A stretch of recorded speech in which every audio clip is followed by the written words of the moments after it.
Google has been making phones for a long time, and generally they've been successful. The Nexus line was very popular, and while the Pixel line has had their fair share of issues, the great software combined with amazing cameras have helped them be the favorite of many tech enthusiasts, and the Pixel 2 and Pixel 2 XL are no exceptions. Hey, how's it going? I'm Josh from 91 Tech, and today we're taking a look at the Pixel 2, more specifically the Pixel 2 XL. How does it hold up in 2019? And is it still worth buying?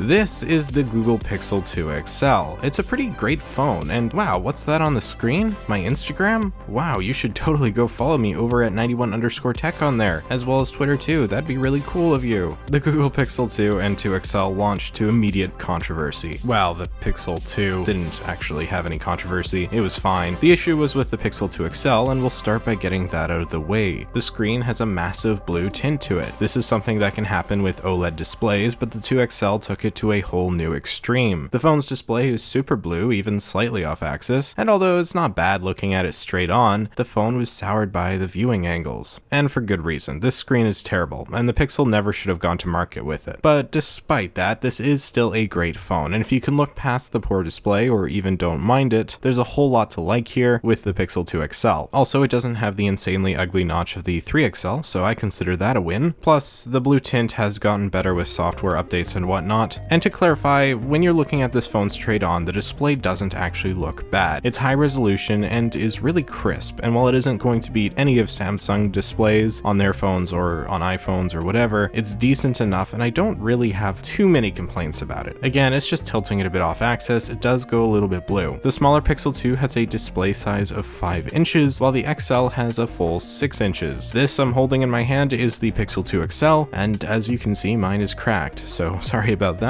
but it could be worse. Anyhow, the Pixel 2 XL is big. This is not a small phone, and the kind of thick bezels add to that. But with those thick bezels, we do get forward-firing speakers that are actually really good. Plus, with the curved corners, I really like the look of this device. It's definitely better than having an insanely ugly notch like on the 3 XL, and if you don't need the most insane screen-to-body ratio ever, you'll be absolutely fine. The general design of the Pixel 2 XL is very nice in my opinion. I do think the glass with the Pixel 3 on the back feels more premium, but the aluminum here does help with durability, and in my opinion it still feels really good in the hand. It also looks sleek. The two-tone design is unique to the Pixel, and the lack of branding except for the subtle G logo is a nice touch. The glass on the top of the back of the phone around the camera really adds something we haven't seen with many other phones, and all in all, the design of the Pixel is one of my favorite things about it. We of course have the fingerprint sensor on the back here, and it's one of the better ones you'll find on Android phones. It's super fast, and although I'm not really a fan of fingerprint sensors on the back in general, because you can't unlock the phone without picking it up, it's still great and you get used to it pretty quickly. There are also a few color options for you to choose from here. The smaller phone has a blue, black, and white, while the bigger phone has black and a black and white color. Personally, that one is my favorite design because of the orange power button, but sadly I only have the black one here. Although don't get me wrong, I do like the black one as well. I wish we had wireless charging with the Pixel 2. After all, this phone was released in 2017, but unfortunately we don't. At least we have a USB-C port on the bottom, which is great and mostly universal across Android phones nowadays, although there really isn't any headphone jack. Google made fun of Apple the year before for getting rid of it and then did it themselves. But hey, at least Samsung is keeping it around. The Pixel 2 did come with a dongle at least, although it didn't have any included headphones, which was annoying. You could get wireless Pixel buds, but don't because they're awful and failed hard. If you want a decent pair of earbuds for the Pixel, the corded Pixel buds actually aren't too bad. They plug in with USB-C and seem to fit fairly well in the ear. Unfortunately, you'll have to buy them separately, and they go for $30 on Google's website, so that's a bit steep, and for that you might as well get some different, better earbuds. I don't really have any personal recommendations for that, as I usually use AirPods. I know, I'm one of those, but I'm sure you can find something you'd like. Oh, also you can squeeze the Pixel, and Google Assistant will pop up. This is definitely a gimmick, but it's fun to do, and you might find it useful, so there's that. But forget all this. The real reason you should be buying the Google Pixel 2 or 2 XL XL is the camera. The camera is really good on this phone, even in 2019, and you can get some spectacular looking shots with it. The sensor has 12 megapixels, which isn't uncommon for any smartphone, but it's Google's software that makes the photos look good. I don't know how they do it, but this phone consistently takes great photos and was considered by most to be the best smartphone camera around until late last year with the iPhone XS and Pixel 3. I'll show some photos in a moment, but for now let's quickly go over the selfie camera. It also is pretty good at 8 megapixels and will take a great selfie. It doesn't have a second wide angle lens like the Google Pixel 3 does, but I find it to actually be fairly wide as is, and it does take good photos. It can also do portrait selfies like this, and it does them pretty well. This photo is actually a year old, by the way, as unfortunately because of the cracked display, some dust got in front of the selfie camera, and now I can't use it anymore, which sucks. We can also take portrait photos with the rear sensor, despite there only being one camera. The software is able to detect edges pretty well, and you're gonna get a great shot at least 80% of the time. Portrait mode isn't perfect, and sometimes you're gonna get some weird looking photos, but for the most part it's really effective. You might have noticed I haven't talked about shooting video, and that's because this camera is awful with taking video. It just doesn't look good, kind of over sharpened and bad. It technically goes up to 4K, but both the microphone and video itself do a poor job, especially compared to the iPhone. If you want a smartphone for video taking, the Pixel 2 and even the 3 is a bad choice. But most people do use a smartphone namely for photos, and for that it's really hard to beat Google. Oh yeah, and night shot photos are a thing too. Those can be really hit or miss, but when it works, it actually works well and you can produce some really nice results. But enough from me, now I'm gonna put up some more photos for you to see for yourself.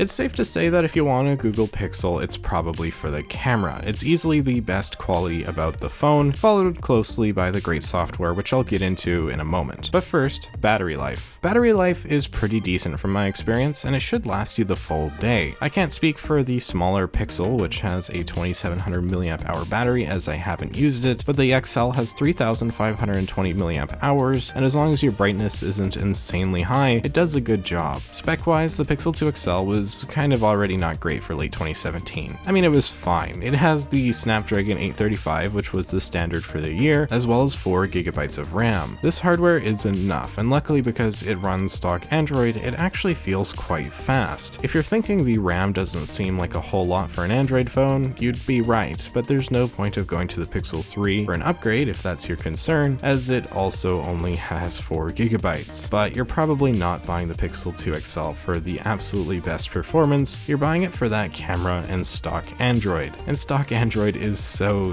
nice. It makes the okay technical specs feel really good on Android 9, and the lack of bloatware in this phone is a huge benefit. I picked up a Galaxy S8 Plus recently, and although the display and whatnot looks better than the Pixel 2 XL, I would 100% choose the Pixel every single time for the software experience. Google makes things easy, and this is the way Android was meant to be. And a big benefit of having the Pixel is software updates. This phone has at least another couple years of updates, and because it's from Google, you'll be able to get them as soon as they're available, something you wouldn't be able to do with a Samsung phone. With Google phones, much like iPhones, you have to give in order to get. The Pixel doesn't have expandable storage. There are only 64 or 128 GB options. The display is pretty bad on the XL, with the display turning blue at even a slightly off angle. There's no headphone jack, no wireless charging. But if all those issues seem minor to you, then what you're getting is still one of the best cameras out there, even in 2019, and a very premium feeling phone running the latest version of stock Android straight from Google. The Pixel 2 XL won't be for everyone, but I'd say it's still absolutely worth buying in 2019, especially because it's fairly easy to find for a decent price nowadays. Going to eBay.com, we can find one brand new for around $350 to $400, and if we go used or refurbished, we can find one for around $250. $50. If you're considering the Pixel 2 XL against the Pixel 3a, you might have a tough choice to make, but I'd personally go for the 2 XL. It's the more premium feeling phone, and although the camera isn't quite as good, I think the upsides make it worth it. All in all, the Google Pixel 2 XL holds up really well in 2019. It doesn't feel a whole lot different from the Pixel 3 besides the display, and if you're more on a budget, I think it's still completely worth picking up. It's a great phone, and if it weren't for that poor display, I think it would have done a whole lot better in sales. But that's enough for me. What do you think? Do you own the Pixel 2 or 2 XL, or are you planning on buying one? Is the screen as bad as people make it out to be? Let me know in the comments down below. Thank you so much for watching. If you found this video helpful or interesting, maybe hit that like button and consider subscribing for more content just like this. You can follow me over on Twitter and Instagram at 91_tech if you want to be a spectacular person. And with that all being said, I'm Josh from 91 Tech, and I will see you all next time.